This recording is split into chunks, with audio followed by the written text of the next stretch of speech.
კარგი გამარჯობა YouTube მოგესალმებით ჩემო მეგობრებო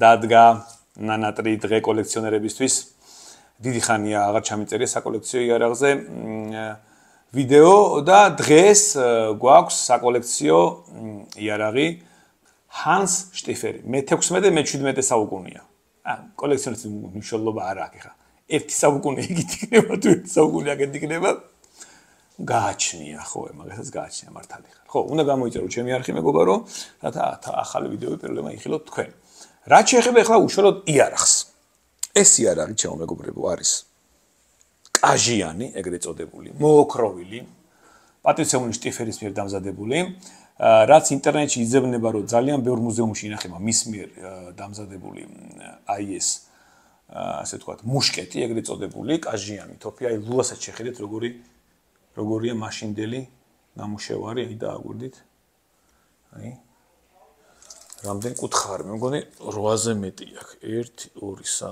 4 5 6 7 8 კუთხა ყველაფერი არის მოოქროვილი მეგობრებო აი ესენი ნახეთ ეს კარგად რომ ნახოთ ეს შტიფერი აი ესე აი ეს ჩუქურთმები ნახეთ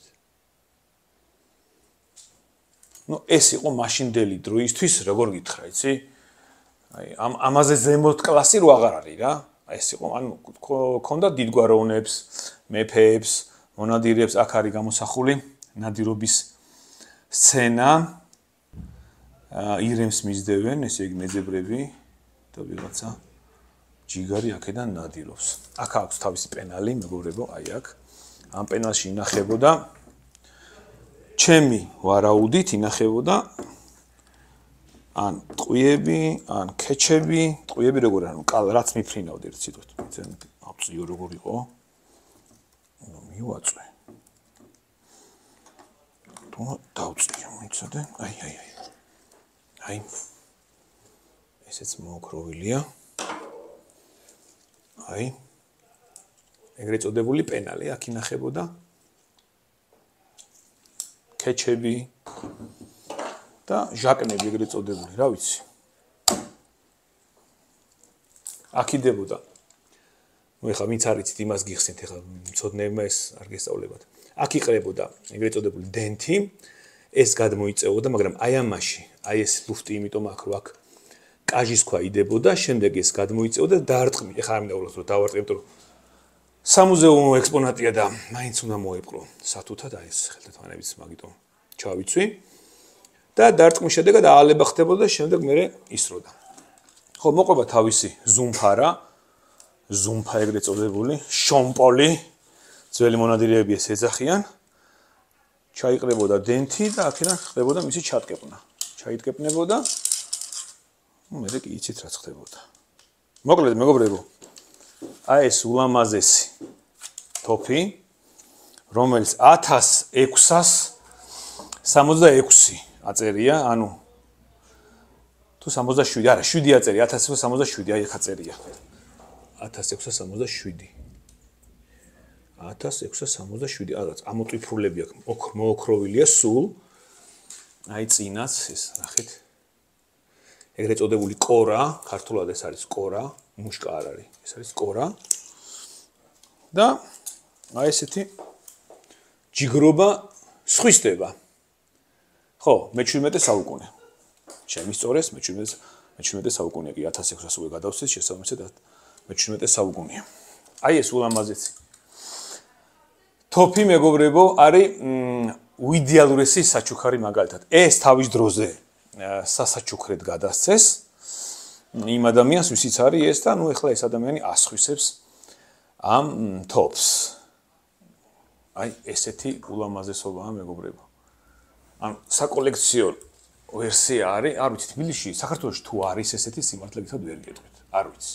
მე ჩემს ხელში პირველად არის მეგობრებო ხე ეს თოფი, ესეთი არ მინახავს. ბევრი კაჟიანი მინახავს, მაგრამ ესეთი არ მინახავს, აი ნახეთ. მაგრამ მე იმას რაზე ვარ გაუცებული, იცი, აი ლულა ეს ხო ხელით იხრუტებოდა, მაშინ და ხელით კეთდებოდა ყველაფერი, წარმოიდგინე ხა, აი ესეთ ლულას. რადონის ხელოსნები იყვნენ წარმოიდგინე ეს შტიფერი ეს ჯიგარი ვინც არის რა ჰანსი რა როგორი რა მაღალი დონის ასე ვთქვათ მეიარაღე იყო, რომ აი ესეთ გაბრუღვას აკეთებდა რა. ეს არის ძალიან იშვიათი გაბრუღვა რა. არის მაგალითად ხუთკუთხა გაბრუღვა მინახავს, მაგრამ აი ესე რომ ძალიან მაღალი დონის ნამუშევარია და მაგიტომაც არის. შიგნით ახლა ამას ეს გლუვი იქნება ყველა ვარიანტში. გლუვი როგორ ეს ხაზები ალბათ ჩემი აზრით ახლა ლულაში ვერ ვიყურებ, იმიტომ რომ შიგნით არ ჩანს. და არც აპარატი არ მაქვს რომ შეგინთ გაჩვენოთ. ალბათ ეს ნაჭდებები ჩადის ნახევრამდე მაინც ჩავა ალბათ. შეიძლება ბოლომდე, არ ვიცი, ვერ გეტყვი. შეიძლება ბოლომდე კი. იმიტომ რომ ისი არის ეს თავიდან ბოლომდე. ეს რა კუთხე და შეიძლება ბოლომდე იყოს შიგნით. ანუ ეს ასრულებდა ასე ვთქვათ როგორ გითხრათ? ეხლანდელი ასე ვთქვათ ჩოკის ფუნქციას ალბათ რა, რომ ნარეზი მაშინ არ კეთდებოდა, ეგრეთ წოდებული ხრახნი. რომ დატრიალებული იყო და ეს ასრულებდა მაგის ფუნქციას. აი ეს ნაჭდებები. მოგეთ მეგობრებო, ეს ულამაზესი და უმაგრესი თოფი მე-17 საუკუნის ანტიკვარი ძალიან კარგ მდგომარეობაში, მისი ასაკიდან გამომდინარე, სხვისდება მისი ფასია მეგობრებო 11,000 евро. კოლექციონერებო 11,000 евро არაფერი არ არის. აი არაფერი არის ამ იარაღისთვის, ну ვინც ერკვევით რა თქმა უნდა. მე ტელეფონის ნომერს მეგობრებო მიუთითებ ქვემოთ. ანოტაციაში შეგიძლიათ დაურეკოთ მის ასე ვთქვათ. მე პატრონეს, ხო, რაც თავარია მეგობრებო, ეს საკოლექციო ვერსიაა და ამას გაფორმება არ ჭირდება. ეს შეგიძლიათ პირდაპირ, რა ვიცი, შეინახოთ სამუზეუმოებს, ხალიჩაზე დაკიდოთ, რა ვიცი, ვის როგორც მოგიხერხდებათ.